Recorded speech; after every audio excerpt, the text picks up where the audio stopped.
Oi! Olha, a inteligência artificial, né? Ela não para de nos surpreender. Pois é, todo dia tem coisa nova. Principalmente esses modelos de linguagem grandes, os LLMs.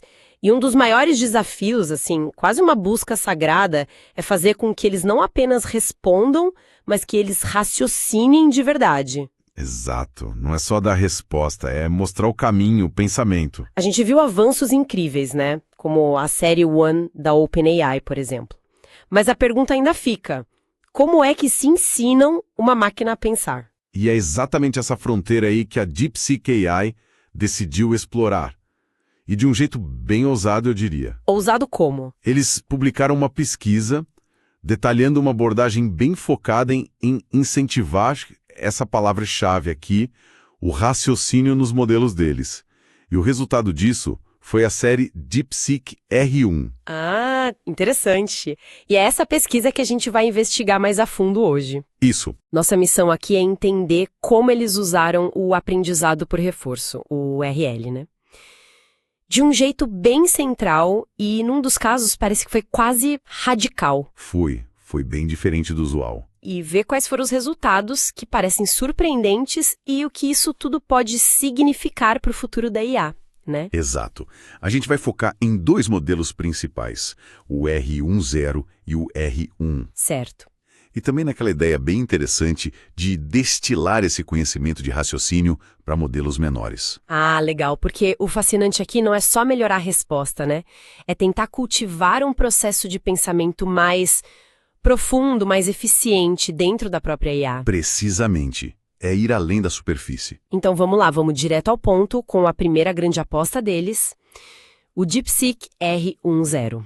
A abordagem aqui foi diferente, né? Pularam etapas que todo mundo considera padrão. Qual foi a grande sacada? Olha, foi uma aposta de risco alto, com certeza. A ideia central foi usar só aprendizado por reforço, o RL, para ensinar o modelo a raciocinar. Só RL? Só RL, partindo direto do modelo base deles, o DeepSeek V3 Base. E o mais radical foi isso, eles dispensaram completamente aquela etapa inicial comum de ajuste fino supervisionado, o SFT. Nossa, pular o SFT, isso aí bem contra a corrente. Totalmente. Normalmente o SFT é onde o modelo aprende a seguir instruções, a formatar a resposta com exemplos humanos, né? Eles basicamente disseram não, o RL sozinho vai descobrir como raciocinar. Uau! E como eles fizeram esse RL funcionar sozinho para essa tarefa tão complexa? O que guiava o modelo? Tipo, qual era a cenoura? Boa pergunta. Eles usaram um algoritmo de RL chamado Group Relative Policy Optimization, o GRPO, que funciona bem para gerar texto complexo. Mas o pulo do gato foi o sistema de recompensas. Ah, as recompensas. Sim, foi totalmente baseado em regras. Nada de usar um modelo de recompensa neural treinado com dados humanos nessa fase. Interessante. Por que essa escolha? Foi estratégico, para evitar o famoso reward hacking, sabe? Aquele problema onde o modelo aprende a enganar o sistema de recompensa para ganhar mais pontos, em vez de realmente melhorar na tarefa. Ah, entendi a lógica. Evitar que ele aprendesse a fingir que estava raciocinando bem. Exato. Mas que tipo de regras eram essas? Como o modelo sabia se estava indo no caminho certo? Eram regras bem diretas, na verdade. Primeiro, recompensa de precisão. A resposta matemática estava certa, o código compilava sem erro, coisas assim, bem objetivas. Ok, verificável. E segundo, recompensa de formato. Eles queriam muito que o modelo separasse o processo de pensamento da resposta final. Para isso, incentivaram o uso de tags específicas, tipo think e think. Ah, para ele mostrar o trabalho como na escola. Exatamente. Basicamente era isso. Pensa aqui dentro dessas tags, depois me dá a resposta final. Tá, então a aposta foi essa. RL puro, guiado por regras de precisão e formato, e o resultado? Deu certo essa audácia toda? Olha, os resultados foram notáveis, para não dizer impressionantes, especialmente nos benchmarks de raciocínio. Tipo, No AMI 2024, que é um exame de matemática bem puxado, a performance dele saltou de uns 15-16% para 71% com uma única tentativa. É o Pass at One. 71%. Só com RL? E usando uma técnica de tentar várias vezes e pegar a resposta mais comum, o voto majoritário, chegou a 86,7%. Basicamente empatou com um dos modelos da série One da OpenAI. Caramba!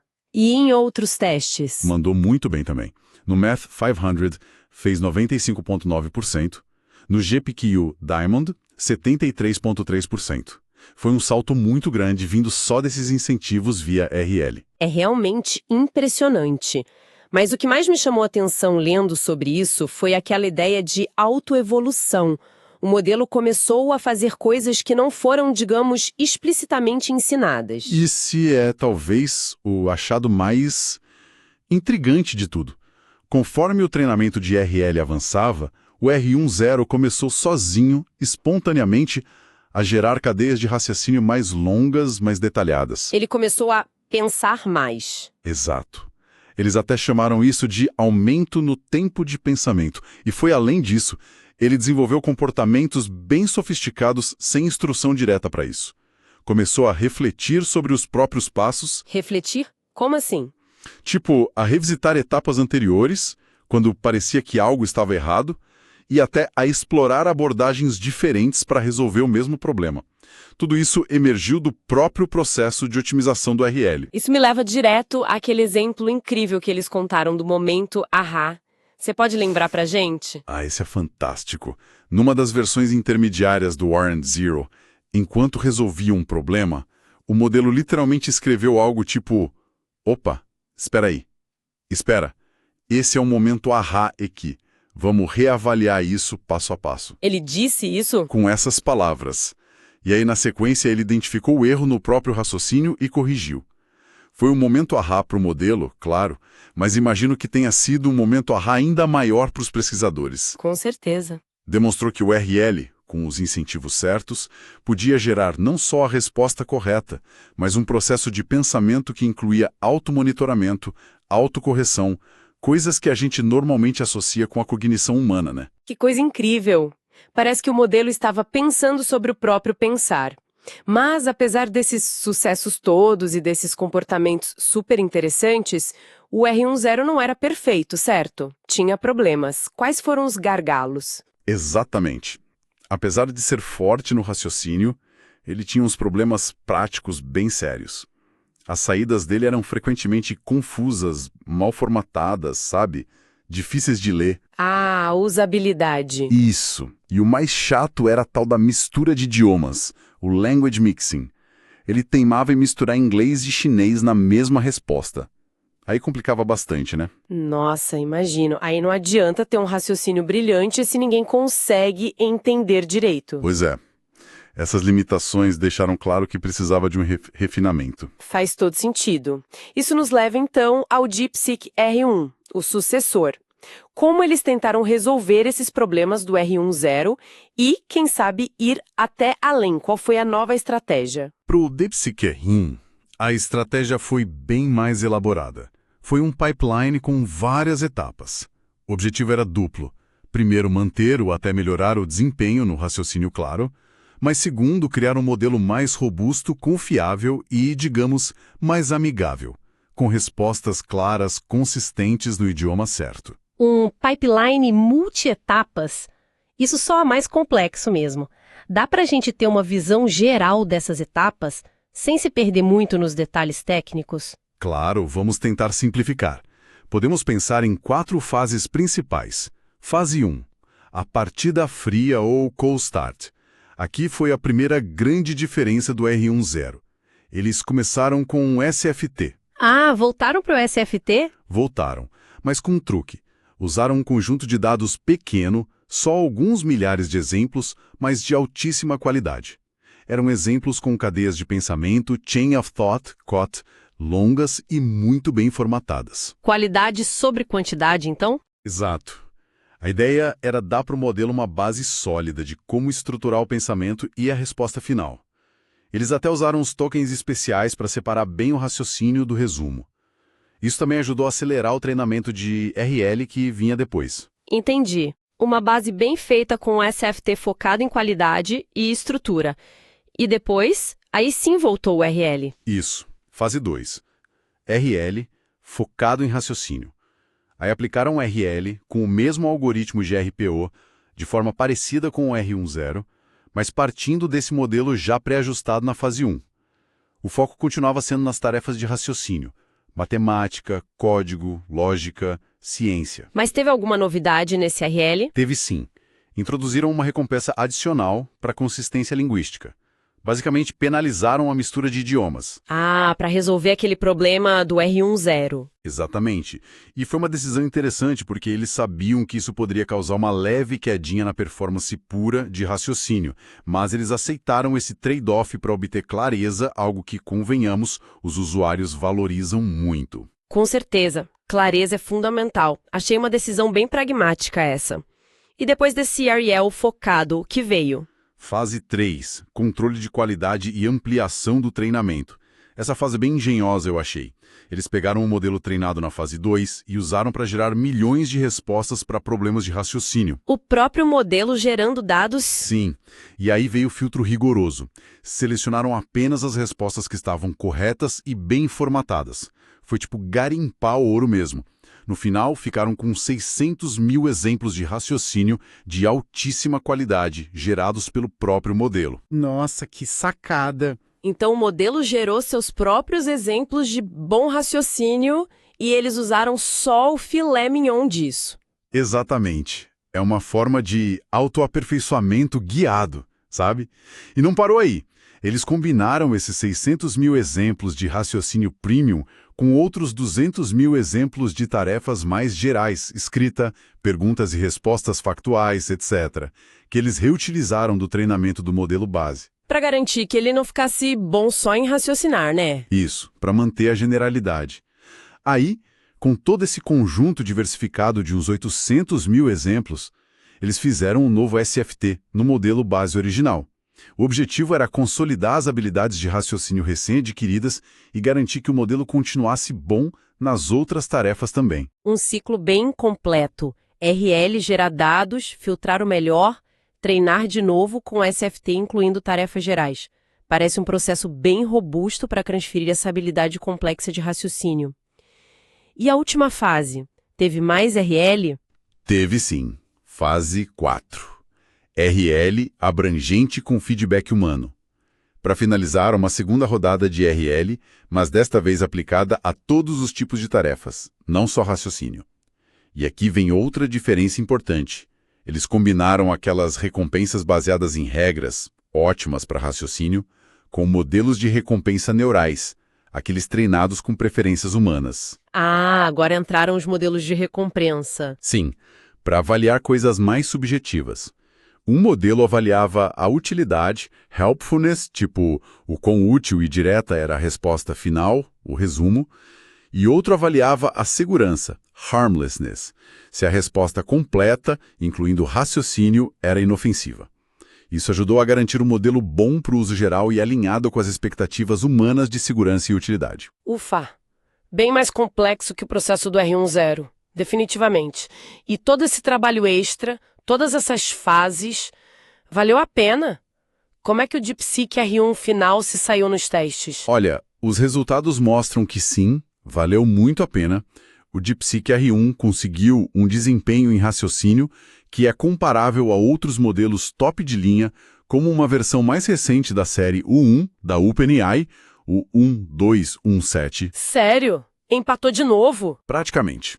Por exemplo, fez 79,8% no AM e impressionantes 97,3% no Math 500. Essencialmente, eles conseguiram manter aquele nível altíssimo de raciocínio do R10, mas agora dentro de um modelo muito mais bem comportado, digamos. Mas claro, sem misturar idiomas. Que ótimo. E fora o raciocínio puro, ele melhorou em conhecimento geral ou outras habilidades em comparação com o modelo base original? Melhorou sim, e significativamente. Em benchmarks de conhecimento geral, como o MMLU, chegou a 90,8% e no MMLU Pro, 84,0%, especialmente nas áreas de ciência, tecnologia, engenharia e matemática, os ganhos foram bem expressivos sobre o DeepSeek V3 base. E outras áreas. Código, textos longos, também foi bem. Mostrou muita força em programação competitiva, no Codeforces ficou no percentil 96.3. Em compreensão de textos longos, no Benchmark Frames, fez 82,5%.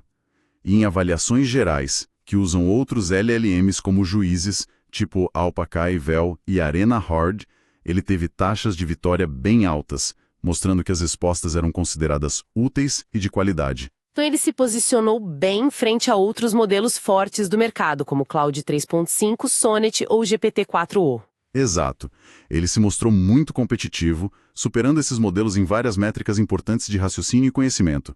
Agora, é justo dizer, e os próprios pesquisadores apontaram isso. Sempre tem um mais, né? Sempre tem, né? Ele ficou um pouquinho atrás em algumas tarefas bem específicas. Por exemplo, seguir instruções muito complexas no if-if-eval ou em certas perguntas factuais mais nichadas em chinês. Simpoquia. E por que isso teria acontecido? A especulação deles é que pode ser um efeito colateral daquele forte treinamento de segurança e utilidade na fase 4.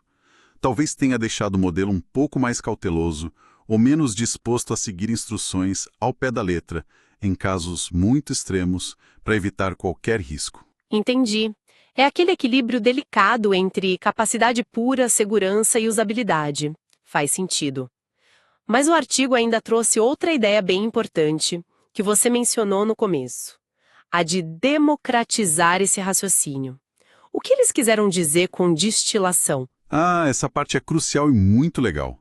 A ideia da destilação é basicamente pegar todo esse conhecimento, essa habilidade de raciocínio avançada do DeepSeek R1, que é um modelo gigante, caro para treinar, caro para rodar, e conseguir transferir isso para modelos menores. Menores e mais eficientes. Exato.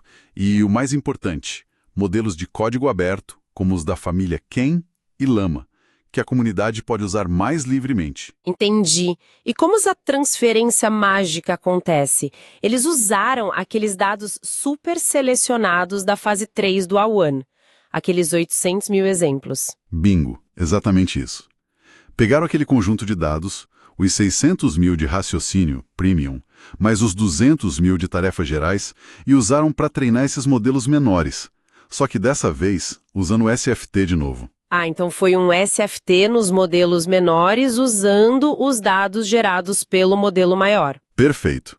É como se o A1, depois de todo aquele processo complexo de aprender a raciocinar, tivesse escrito um livro didático excelente sobre como fazer isso.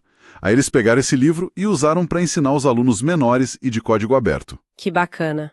O objetivo, então, é tornar essas capacidades de ponta mais acessíveis para a comunidade, né?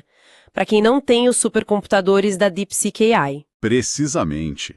É um passo super importante para nivelar um pouco o campo de jogo. Permite que pesquisadores, desenvolvedores, startups com menos recursos possam trabalhar e inovar usando modelos que têm uma capacidade de raciocínio forte, rodando em hardware bem mais acessível.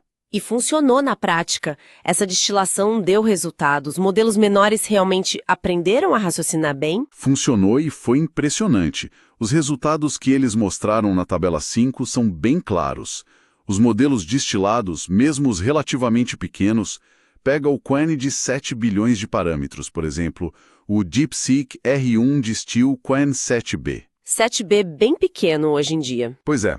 Esse modelo conseguiu superar modelos muito maiores e que não são focados especificamente em raciocínio, como o GPT-4, em benchmarks difíceis, como o IME. O quê? O 7B destilado superou o GPT-4 em matemática? Em IME, sim. Esse mesmo Qwen 7B destilado superou até um modelo de código aberto anterior, que era bem maior, o Qwen32B, nesse mesmo teste. Isso é muito notável. Um modelo de 7B superando um de 32B em raciocínio complexo, só por ter sido treinado com os dados certos gerados pelo irmão maior. Exatamente. Mostra o poder dessa transferência de conhecimento. E os modelos destilados um pouquinho maiores, tipo o Qwen 32B e o Llama 70B, superaram consistentemente o OnMini da OpenAI na maioria dos benchmarks de raciocínio. E a DeepSeek liberou esses modelos? Liberou. Vários deles, desde 1,5 bilhão até 70 bilhões de parâmetros, estão disponíveis como código aberto, o que é um presentão para a comunidade de pesquisa e desenvolvimento. Com certeza. Mas isso levanta uma questão fundamental que eles até investigaram, né? Para um modelo menor, o que vale mais a pena? Tentar ensinar ele a raciocinar do zero com RL, naquela abordagem mais radical do R10, ou simplesmente dar para ele as respostas boas do modelo maior via destilação, com SFT? Excelente ponto. E eles fizeram exatamente essa comparação direta. Pegaram o modelo Qwen de 32B, como cobaia, Certo. e tentaram as duas coisas. Treinar ele com RL direto, focado em raciocínio, basicamente criar um R10 de 32B, e a outra abordagem foi treinar ele com SFT, usando aqueles dados destilados do R1 grandão, o modelo destilado que a gente já falou. E aí? Qual foi o veredito dessa disputa? RL direto versus destilação para modelos menores? O veredito foi, bem claro, a destilação foi muito, muito superior. Tanto em eficácia, o desempenho final foi bem melhor, quanto em eficiência computacional. O T2B treinado só com RL teve um desempenho bem abaixo do modelo destilado, mesmo depois de gastar um bocado de computação tentando fazer ele aprender. Entendi. Isso sugere uma coisa importante.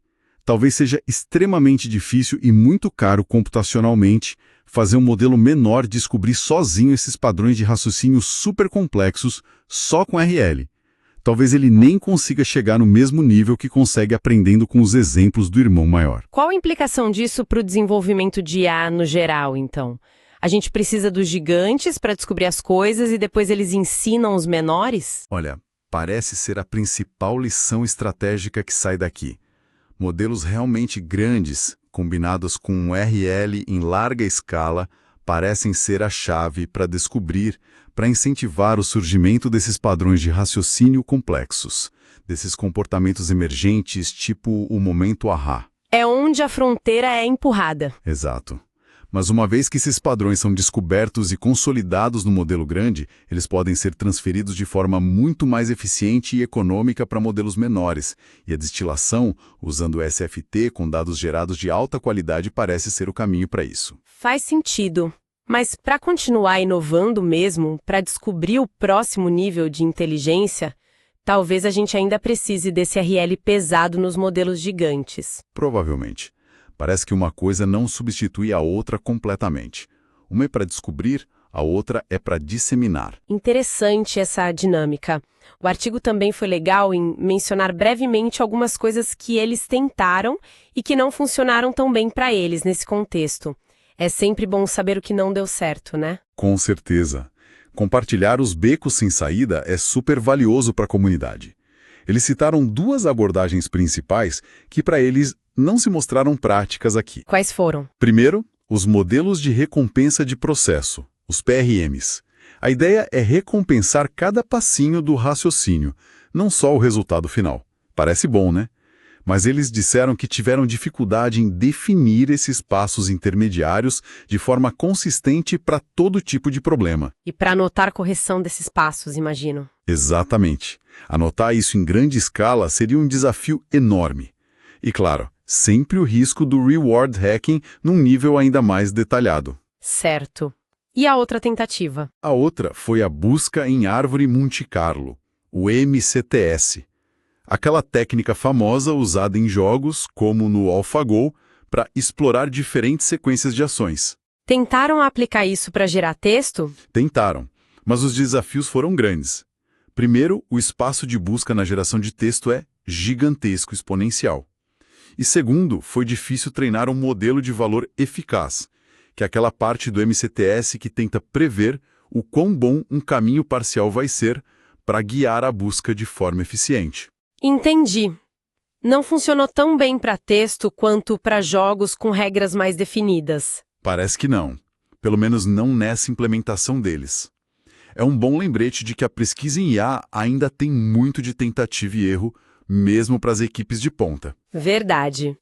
Bom, para a gente ir fechando, vamos só recapitular as grandes ideias e olhar um pouquinho para frente.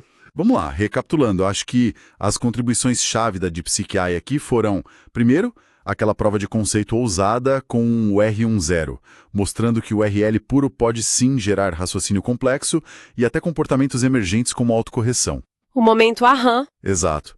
Segundo, o desenvolvimento daquele pipeline bem mais robusto e sofisticado no R1, que combinou um SFT inicial focado, RL com incentivo para clareza, uma geração e filtragem inteligente de dados, um SFT amplo e um RL final com feedback humano. Um processo bem completo. E o terceiro ponto? E terceiro, a validação muito forte da destilação. Mostraram que é um método super eficaz para pegar essas capacidades avançadas de raciocínio e transferir para modelos menores, de código aberto, tornando tudo mais acessível. E claro, alcançar paridade com a série 1 da OpenAI em raciocínio foi sem dúvida um marco importante para eles e para o campo. Concordo. Mas como eles mesmos admitem, e como sempre acontece na ciência, a jornada não termina aí. Quais são as limitações que eles reconhecem e os próximos passos que eles sinalizam? Sim, eles são bem transparentes sobre isso. O DeepSeek R1 ainda tem espaço para melhorar em tarefas mais gerais, tipo chamadas de função, function calling, que é super importante hoje. E conversas mais longas. Também, conversas que exigem não ter o contexto por muitos turnos, multiturno. E seguir instruções muito específicas de formato ainda pode ser um desafio às vezes. Aquela questão da mistura de idiomas fora do inglês e chinês também precisa ser resolvida para ele ser globalmente útil. E a sensibilidade ao prompt. Mencionaram isso também. O modelo ainda pode ser um pouco sensível à forma como a pergunta é feita. E em tarefas de engenharia de software muito complexas, ainda há espaço para avançar. Certo. E os planos para atacar esses pontos, eles deram alguma dica? Deram sim. Indicam que querem explorar como usar as próprias cadeias de pensamento, COT, que o modelo gera, para melhorar o desempenho nessas tarefas mais gerais. Vão trabalhar na questão multilingüe e aprimorar o treinamento específico para engenharia de software, talvez usando técnicas de amostragem ou avaliação mais sofisticadas no RL. É um processo contínuo de refinamento, né? Com certeza. Bom, para finalizar mesmo, queria deixar aquela reflexão no ar.